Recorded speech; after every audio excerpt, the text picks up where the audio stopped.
Hey guys, what's up? It's me, olivershutterspeed here again with another video.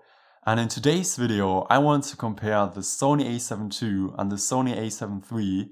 And I wanted to, talk about, is it worth to upgrade from the Sony A6000 to one of these cameras? And if though, which one should you get? And I also wanted to talk about the main differences in this video. And at the end of this video, I also wanted to give you my opinion on both cameras and also let you know which one would I get if I would choose between one of them.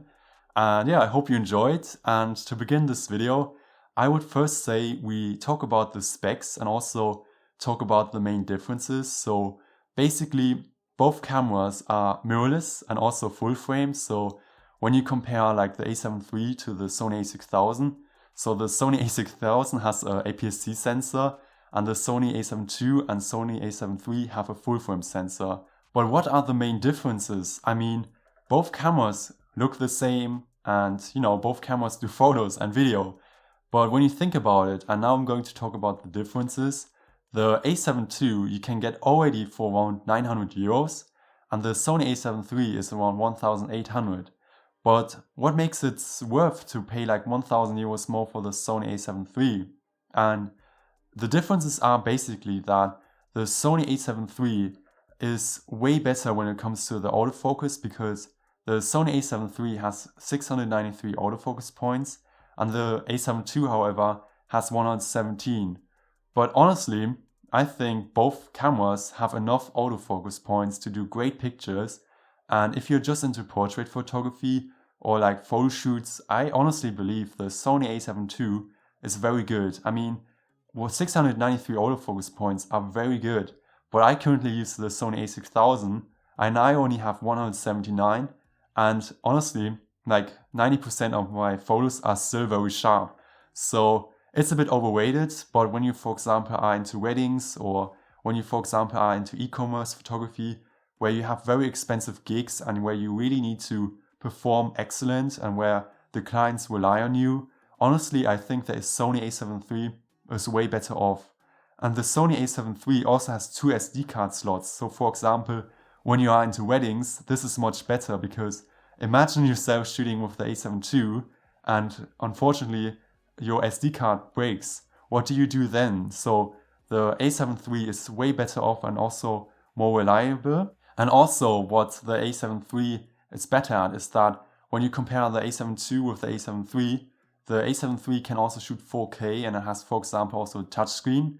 And to be honest, what I prefer with the Sony A7 III is that you also have better batteries because when I record, for example, with my Sony A6000, I use the same batteries like the A7 II, and after like half an hour, my batteries drain very fast. So this is something I dislike about the small batteries from the Sony A6000 and A7 II, that when you are, for example, recording video, sometimes, after 10-15 minutes, it's already half empty. So this is also you should bear in mind, for example, when you're into videography or when you shoot, for example, an interview, the Sony A7 III is much better off. And that's why I honestly prefer these specs more to the A7 II.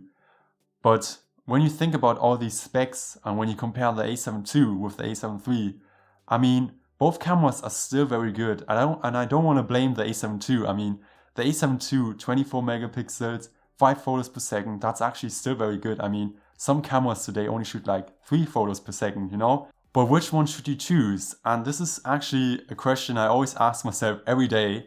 And honestly, if I had a choice between the Sony A7 II and the Sony A7 III, I would probably still go for the Sony A7 III. And I will also tell you why and how I would do it.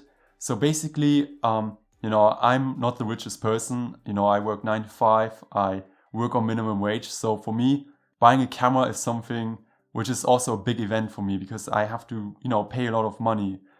What I would do is I would save my money and, for example, wait for events like Black Friday and then get, for example, the A7 III because I honestly believe it's worth it, to pay that extra 1,000 euros and you get a lot of, out of your A7 III instead of the A7 II, These 10 photos per second is something I really like with like cameras because you can really capture the moment and you can also, use your eye autofocus. You can also use your silent shutter with the A7 III. So for example, if you have weddings or something, you know, you have more possibilities. And given the fact that you have 2 SD card slots, this also, you know, helps your work, you know, to be, you know, protected, you know. So if I would go for one camera, I would go for the Sony A7 III. But still, if I would do what I do now, and if I would, you know, go and keep doing my things, I would still consider myself getting the Sony A7 II, because honestly, it's still a very good camera. It's one of the cheapest full frame cameras out there, so when you want to go into full frame, the A7 II is so good, honestly. Like, if I had the choice again between the A6000 and the A7 II, and if I had the money for the A7 II, I would actually think about getting the A7 II and getting, for example, a nifty 50, for example, one of the cheapest Sony lenses. So it depends really on what you want. And the best thing you can do, and this is what I do, if I'm unsure, you can also write yourself a list about what you want to shoot and what your budget is. Because at the end of the days, cameras are very expensive. And honestly, a lot of cameras out there, they can do a lot. Like the A6000 I use right now is so good for like anything basically. I've done portrait photography, I've been with it on parties, and I've done some shots there, also group photos.